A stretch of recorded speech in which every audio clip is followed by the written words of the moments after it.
ഹൈന്ദവ ക്രൈസ്തവ മതത്തിൽപ്പെട്ട പെൺകുട്ടികളെ ആസൂത്രിതമായി പ്രണയക്കണിയിൽ വീഴ്ത്തി ചതിക്കാൻ അന്യമതസ്ഥരായ ചിലർ ആസൂത്രിതമായി പരിശ്രമിക്കുന്നു എന്നുള്ള വാർത്ത കഴിഞ്ഞ നാളുകളിൽ വളരെ വാർത്താ പ്രാധാന്യം നേടിയതായിരുന്നു. അത്തരം സംഘടിത നീക്കങ്ങളുടെ ഇരകളായ പെൺകുട്ടികൾ മാധ്യമങ്ങൾക്ക് മുന്നിലെത്തി അത്തരം ദുരനുഭവങ്ങളെക്കുറിച്ച് തുറന്നു പറഞ്ഞിട്ടും അതെല്ലാം ചിരിച്ചു തള്ളിക്കൊണ്ട് വോട്ട് ബാങ്ക് സംരക്ഷിക്കേണ്ടതിനുള്ള പങ്കപ്പാടുകളും പെടാപ്പാടുകളുമാണ് കേരളത്തിലെ ഇടതു വലത് രാഷ്ട്രീയ പാർട്ടികൾ കാട്ടിക്കൂട്ടിയിരുന്നത്.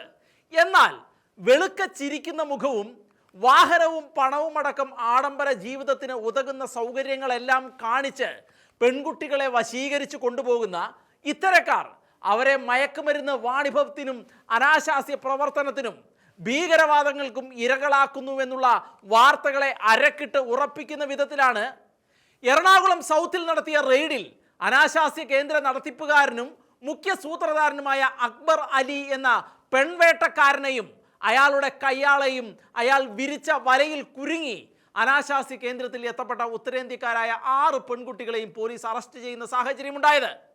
പെൺകുട്ടികളെ ചതിയിൽപ്പെടുത്തി പിച്ചി ചീന്താനായി എറണാകുളത്ത് പ്രവർത്തിക്കുന്ന നിരവധി അനാശാസ്യ കേന്ദ്രങ്ങളിൽ ഒന്നു മാത്രമായിരുന്നു പാലക്കാട് മണ്ണാർക്കാട്ടുകാരനായ അക്ബർ അലി എന്ന ജിഹാദി റോമിയോ നേതൃത്വം കൊടുത്ത് സൗത്തിലെ ഈ അനാശാസ്യ കേന്ദ്രം. ഇവിടേക്കെത്തിയവരിൽ ഭൂരിപക്ഷം പെൺകുട്ടികളും വിദ്യാഭ്യാസവും വിവരവും ജോലിയുമൊക്കെയുള്ള പ്രൊഫഷണലുകൾ ആണ് എന്ന് അറിയുമ്പോഴാണ് ഈ പെൺവേട്ടക്കാരൻ്റെ മോഡസ് ഓഫ് ഓപ്പറാൻഡിയുടെ ഭീകരത നമുക്ക് മനസ്സിലാകുന്നത്. അറസ്റ്റിലായത് അന്യസംസ്ഥാന പെൺകുട്ടികളാണ് എങ്കിലും നഗരത്തിലെ ചില വിദ്യാർത്ഥിനികളും IT പ്രൊഫഷണലുകളും പ്രായപൂർത്തിയാകാത്ത പെൺകുട്ടികൾ പോലും ഇയാളുടെ കാപട്യത്തിന് ഇരകളായി ഈ കുൽസിത കേന്ദ്രത്തിൽ എത്തിയിട്ടുണ്ട് എന്നാണ് പുറത്തു വരുന്ന വിവരങ്ങൾ. പെൺകുട്ടികളെ വളയ്ക്കാനായി ഇയാൾ പ്രധാനമായി അവലംബിച്ചിരുന്ന ചൂണ്ടക്കുരുക്ക് പ്രണയമായിരുന്നു.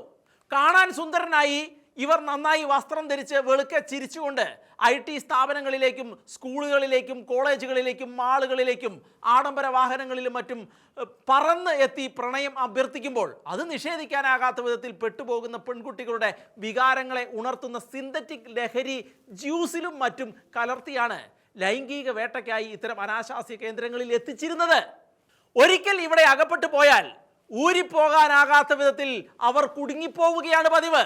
ഇത്തരത്തിലുള്ള നൂറിലധികം അനാശാസ്യ കേന്ദ്രങ്ങൾ എറണാകുളത്ത് പ്രവർത്തിക്കുന്നുണ്ട് എന്നാണ് റിപ്പോർട്ടുകൾ സൂചിപ്പിക്കുന്നത്. ലഹരിക്ക് അടിമകളായ പെൺകുട്ടികളിൽ നിന്നും കനത്ത തുകയും ഇയാൾ തട്ടിയെടുത്തിട്ടുണ്ട് എന്നാണ് പുറത്തു വരുന്ന വിവരങ്ങൾ. കൂടുതൽ അന്വേഷണത്തിന് ശേഷം ഇയാൾക്കെതിരെ പോക്സോ അടക്കമുള്ള വകുപ്പുകൾ ചുമത്തി കേസെടുക്കുമെന്ന് പോലീസ് വ്യക്തമാക്കിയിട്ടുള്ളത്. കേരളത്തെ ഇപ്പോൾ ബീഭത്സമായ വിധത്തിൽ വിഴുങ്ങിക്കൊണ്ടിരിക്കുന്ന ലഹരി മാഫിയയുടെ കണ്ണിയാണ് അക്ബർ അലി എന്നും ലഹരി മാഫിയയ്ക്ക് പണമുണ്ടാക്കാനുള്ള മറ്റൊരു മാർഗമായിട്ടാണ് ഇത്തരം അനാശാസ്യ കേന്ദ്രങ്ങൾ പ്രവർത്തിച്ചു കൊണ്ടിരിക്കുന്നത് എന്നും ഇയാൾ ഇത്തരത്തിൽ ലക്ഷങ്ങൾ സമ്പാദിച്ചിട്ടുണ്ട് എന്നുള്ള റിപ്പോർട്ടുകളും പുറത്തു വന്നിട്ടുണ്ട്. സൗത്തിലേത് കൂടാതെ ഇടപ്പള്ളിയിലും ഇയാൾക്ക് അനാശാസ്യ കേന്ദ്രം ഉണ്ടായിരുന്നു. മുൻപ് പലതവണ ഇത്തരത്തിലുള്ള പ്രണയലഹരി കെണികൾക്കെതിരെ അതിശക്തമായ മുന്നറിയിപ്പുകൾ തന്നിട്ടുണ്ടായിരുന്നുവെങ്കിലും അതൊന്നും പലരും അംഗീകരിച്ചിരുന്നില്ല. അതുകൊണ്ട് തന്നെ എറണാകുളത്തേക്ക് പഠനത്തിനും ജോലിക്കുമായി പെൺമക്കളെ പറഞ്ഞയക്കുന്ന എല്ലാ പേരൻസിനും ഒരിക്കൽ കൂടി ഇതൊരു ജാഗ്രതാ നിർദ്ദേശമായി മാറുകയാണ്. കേവലം ഒരു ചിരിയും വർത്തമാനവും അതിനപ്പുറത്തേക്ക് ഒന്നിച്ചൊരു ചായ കുടിക്കാനെങ്കിലും ഇത്തരക്കാരുടെ കൂടെ പുറത്തു പോയാൽ അതോടെ ആ പെൺകുട്ടികളുടെ ജീവിതം നശിക്കുമെന്നുള്ളതിൻ്റെ ഏറ്റവും വലിയ ഉദാഹരണങ്ങളിൽ ഒന്നാണിത്. കാരണം അവർ വാങ്ങി നൽകുന്ന ജ്യൂസിലും ചായയിലുമെല്ലാം മാരകമായി ലഹരി തന്നെ കലർത്തിയിട്ടുണ്ടാകാം.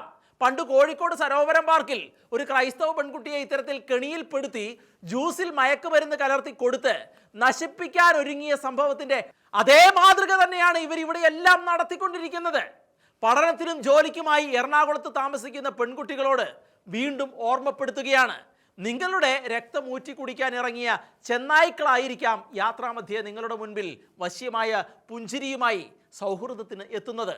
ഒരു കാരണവശാലും ആ അഴകും മുതലും കണ്ട് നിങ്ങളുടെ മനസ്സിൽ ഇങ്ങനെയുള്ള രീതിയിലുള്ള ചിന്തകളിലേക്ക് പോവുകയാണ് എങ്കിൽ സിനിമകളിലെ നായകന്മാരുടെ പളപളപ്പൊന്നും അവരുടെ യഥാർത്ഥ ജീവിതത്തിൽ ഉണ്ടാകില്ലെന്ന് മാത്രമല്ല, നിങ്ങളുടേത് ഒരു കരിപുരണ്ട ജീവിതമായി മാറാൻ അധികം സമയമൊന്നും പിന്നെ വേണ്ടി വരികയുമില്ല.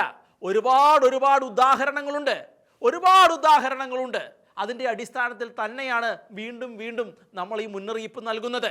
ഇത്തരത്തിലുള്ള ഒട്ടനവധി അനാശാസ്യ കേന്ദ്രങ്ങൾ എറണാകുളത്ത് പ്രവർത്തിക്കുന്നുണ്ട് എന്ന റിപ്പോർട്ട് വസ്തുതാപരമാണ് എങ്കിൽ ഇത്തരത്തിലുള്ള അനവധി അക്ബർ അലിമാർ ചൂണ്ടക്കുരുക്കുമായി നിങ്ങളുടെ പാതയോരത്തും അയൽപക്കത്തുമുണ്ട്. കണ്ണു തുറന്ന് കാണുക, ജാഗ്രത പാലിക്കുക.